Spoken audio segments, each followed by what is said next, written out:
It's James and Fuhad from Shits and Gigs podcast, and we're here to talk about Boost Mobile. Offering reliable nationwide coverage backed by a 30-day money-back guarantee. Love your service or get your money back. No questions asked. Bruv, you know how it goes. Obviously, I'm on one provider, you're on another provider. Sometimes I have good signal, you have bad signal, you have bad signal, I have good signal, and I get stressed and I think, shall I change? Is it worth changing? Is it going to make it better? I don't know. I've been with my provider for a long time. Same. It's anxiety inducing and I don't want the hassle.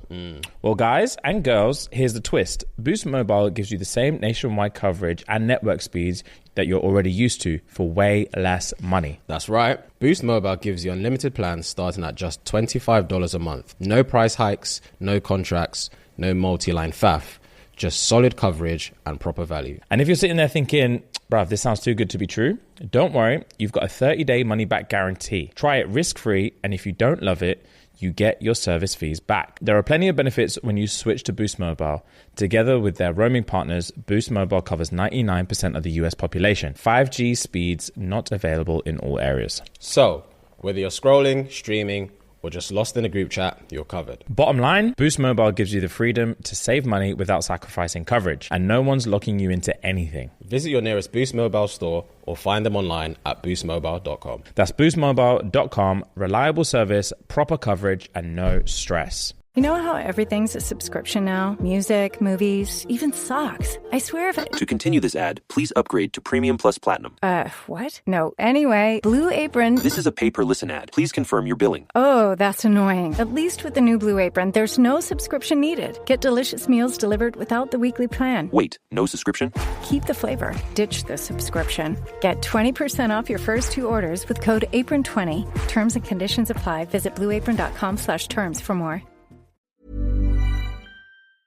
Eyes Ramper Podcasts brings you the sound of business in real estate, venture capital, technology, family business, tax, and more. Take the sound of business with you at home or on the go to expand your business knowledge. Listen and subscribe wherever you get your podcasts.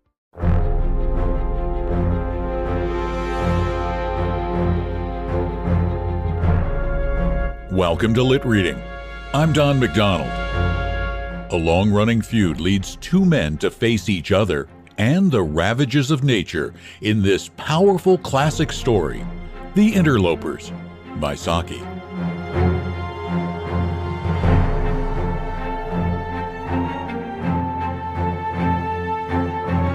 In a forest of mixed growth, somewhere on the eastern spurs of the Carpathians, a man stood one winter night watching and listening, as though he waited for some beast of the woods to come within the range of his vision, and later, of his rifle. But the game for whose presence he kept so keen an outlook was none that figured in the sportsman's calendar as lawful and proper for the chase. Erlich von Gradwitz patrolled the dark forest in quest of a human enemy. The forest lands of Gradwitz were of wide extent and well stocked with game. The narrow strip of precipitous woodland that lay on its outskirts was not remarkable for the game it harbored or the shooting it afforded, but it was the most jealously guarded of all its owner's territorial possessions.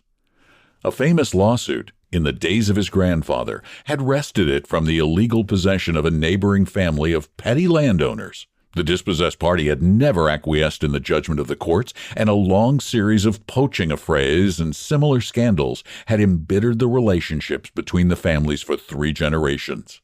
The neighbor feud had grown into a personal one since Ulrich had come to be head of his family. If there was a man in the world whom he detested and wished ill to, it was Georg Znaeym, the inheritor of the quarrel and the tireless game snatcher and raider of the disputed border forest. The feud might, perhaps, have died down or been compromised if the personal ill will of the two men had not stood in the way. As boys, they had thirsted for one another's blood. As men, each prayed that misfortune might fall on the other, and this wind-scourged winter night, Ulrich had banded together his foresters to watch the dark forest, not in quest of four-footed quarry, but to keep a lookout for the prowling thieves whom he suspected of being afoot from across the land boundary. The roebuck, which is usually kept in sheltered hollows during a storm wind, were running like driven things tonight, and there was movement and unrest among the creatures that were wont to sleep through the dark hours. Assuredly, there was a disturbing element in the forest, and Ulrich could guess the quarter from whence it came. He strayed away by himself from the watchers whom he had placed in ambush on the crest of the hill, and wandered far down the steep slopes amid the wild tangle of undergrowth, peering through the tree trunks and listening through the whistling and skirling of the wind and the restless beating of the branches for sight and sound of the marauders. If only on this wild night, in this dark, lone spot, he might come across Georg's name, man to man, with none to witness. That was the wish that was uppermost in his thoughts. And as he stepped round the trunk of a huge beech, he came face to face with the man he sought. The two enemies stood glaring at one another for a long, silent moment. Each had a rifle in his hand. Each had hate in his heart, and murder uppermost in his mind.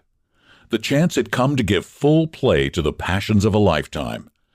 But a man who has been brought up under the code of restraining civilization cannot easily nerve himself to shoot down his neighbor in cold blood and without word spoken, except for an offense against his hearth and honor. But before the moment of hesitation had given way to action, a deed of nature's own violence overwhelmed them both. A fierce shriek of the storm had been answered by a splitting crash over their heads, and ere they could leap aside, a mass of falling beech tree had thundered down on them. Ulrich von Gradwitz found himself stretched on the ground, one arm numb beneath him and the other held almost as helplessly in a tight tangle of forked branches, while both legs were pinned beneath the fallen mass. His heavy shooting boots had saved his feet from being crushed to pieces, but if his fractures were not as serious as they might have been, at least it was evident that he could not move from his present position till someone came to release him. The descending twig had slashed the skin on his face, and he had to wink away some drops of blood from his eyelashes before he could take a general view of the disaster. At his side, so near that under ordinary circumstances he could almost have touched him, lay Georg's name, alive and struggling, but obviously as helplessly pinioned down as himself. All around them lay a thick strewn wreckage of splintered branches and broken twigs. Relief at being alive and exasperation at his captive plight brought a strange medley of pious thank offerings and sharp curses to Ulrich's lips. Georg, who was early blinded with the blood which trickled across his eyes, stopped his struggling for a moment to listen, and then gave a short, snarling laugh. "So you're not killed as you ought to be, but you're caught anyway," he cried. "Caught fast! Oh, what a jest! Ulrich von Gradwitz snared in his stolen forest. There's real justice for you." He laughed again, mockingly and savagely. "I'm caught in my own forest land," retorted Ulrich. "When my men come to release us, you will wish, perhaps, that you were in a better plight than caught poaching on a neighbor's land. Shame on you!" Georg was silent for a moment. Then he answered quietly, "Are you sure your men will find much to release? I have men, too, in the forest tonight, close behind me, and they will be here first and do the releasing.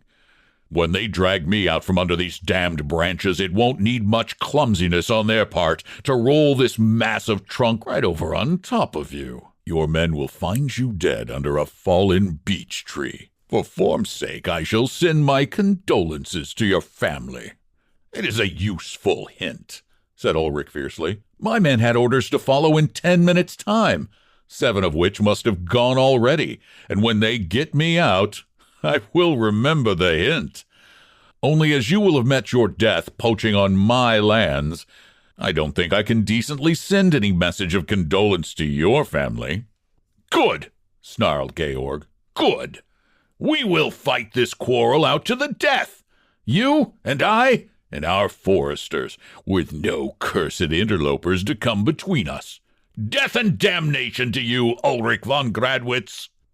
"The same to you, Georg Znaemen, forest thief, game snatcher." Both men spoke with the bitterness of possible defeat before them, but each knew that it might be long before his men would seek him out or find him. It was a bare matter of chance which party would arrive first on the scene. Both had now given up the useless struggle to free themselves from the mass of wood that held them down. Ulrich limited his endeavors to an effort to bring his one partially free arm near enough to his outer coat pocket to draw out his wine flask. Even when he had accomplished that operation, it was long before he could manage the unscrewing of the stopper or get any of the liquid down his throat. But what a heaven-sent draught it seemed. It was open winter, and little snow had fallen as yet. Hence the captive suffered less from the cold than might have been the case at that season of the year. Nevertheless, the wine was warming and reviving to the wounded man, and he looked across with something like a throb of pity to where his enemy lay, just keeping the groans of pain and weariness from crossing his lips. "Could you reach this flask if I threw it over to you?" asked Ulrich suddenly. "There is good wine in it, and one may as well be comfortable as one can. Let us drink, even if tonight one of us dies." "No, I can scarcely see anything. There is so much blood caked around my eyes," said Georg. "And in any case, I don't drink wine with an enemy." Ulrich was silent for a few minutes and lay listening to the weary screeching of the wind. An idea was slowly forming and growing in his brain, an idea that gained strength every time he looked across at the man who was fighting so grimly against pain and exhaustion. In the pain and languor that Ulrich himself was feeling, the old fierce hatred seemed to be dying down. "Neighbor," he said presently, "do as you please if your men come first. It was a fair compact. But as for me, I've changed my mind. If my men are the first to come, you shall be the first to be helped as though you were my guest. We have quarreled like devils all our lives over this stupid strip of forest, where the trees can't even stand upright in a breath of wind. Lying here tonight thinking, I've come to think that we've been rather fools. There are better things in life than getting the better of a boundary dispute. Neighbor, if you will help me bury the old quarrel, I will ask you to be my friend." Georg's name was silent for so long that Ulrich thought, perhaps, he had fainted with the pain of his injuries. Then he spoke slowly and in jerks. "How the whole region would stare and gabble if we rode into the market square together. No one living can remember seeing a Znaim and a von Gradwitz talking to one another in friendship. What peace there would be among the forester folk if we ended our feud tonight. And if we chose to make peace among our people, there is none other to interfere. No interlopers from outside. You would come and keep the Sylvester night beneath my roof, and I would come and feast on some high day at your castle. I would never fire a shot on your land save when you invited me as a guest. And you should come and shoot with me down in the marshes where the wild fowl are. In all the countryside, there are none that could hinder if we willed to make peace. I never thought to have wanted to do other than hate you all my life. But I think I have changed my mind about things, too, this last half hour. And you offered me your wine flask. Ulrich von Gradwitz, I will be your friend." For a space, both men were silent, turning over in their heads the wonderful changes that this dramatic reconciliation would bring about. In the cold, gloomy forest, with the wind tearing in fitful gusts through the naked branches and whistling round the tree trunks, they lay and waited for the help that would now bring release and succor to both parties. And each prayed a private prayer that his men might be the first to arrive, so that he might be the first to show honorable attention to the enemy that had become a friend. Presently, as the wind dropped for a moment, Ulrich broke the silence. "Let's shout for help," he said. "In this lull our voices may carry a little way." "They won't carry far enough through the trees and the undergrowth," said Georg, "but we can try. Together, then." The two raised their voices in a prolonged hunting call. "Together again," said Ulrich a few minutes later, after listening in vain for an answering halloo. "I heard nothing but the pestilential wind," said Georg hoarsely. There was silence again for some minutes, and then Ulrich gave a joyful cry. "I can see figures coming through the wood. They are following the way I came down the hillside." Both men raised their voices in as loud a shout as they could muster. "They hear us! They've stopped! They're running down the hill towards us!" cried Ulrich. "How many of them are there?" asked Georg. "I can't see distinctly," said Ulrich. 9 or 10? "Then they are yours," said Georg. "I only had 7 out with me." "They are making all the speed they can, brave lads," said Ulrich gladly. Are they your men? Asked Georg. Are they your men? He repeated impatiently as Ulrich did not answer. No, said Ulrich with a laugh, the idiotic chattering laugh of a man unstrung with hideous fear. Who are they? Asked Georg quickly, straining his eyes to see what the other would gladly not have seen. Wolves!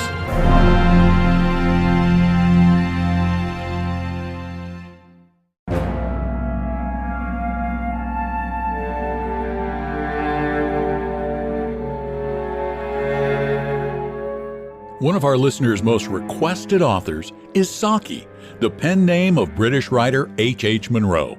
His incredible short stories run the gamut from sharp satire to shockingly scary.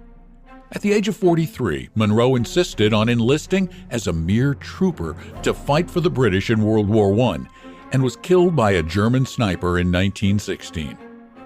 Thanks for listening to Lit Reading. If you like what you hear, tell a friend, and we love it when you leave reviews at Apple Podcast. Thanks again. I'm Don McDonald.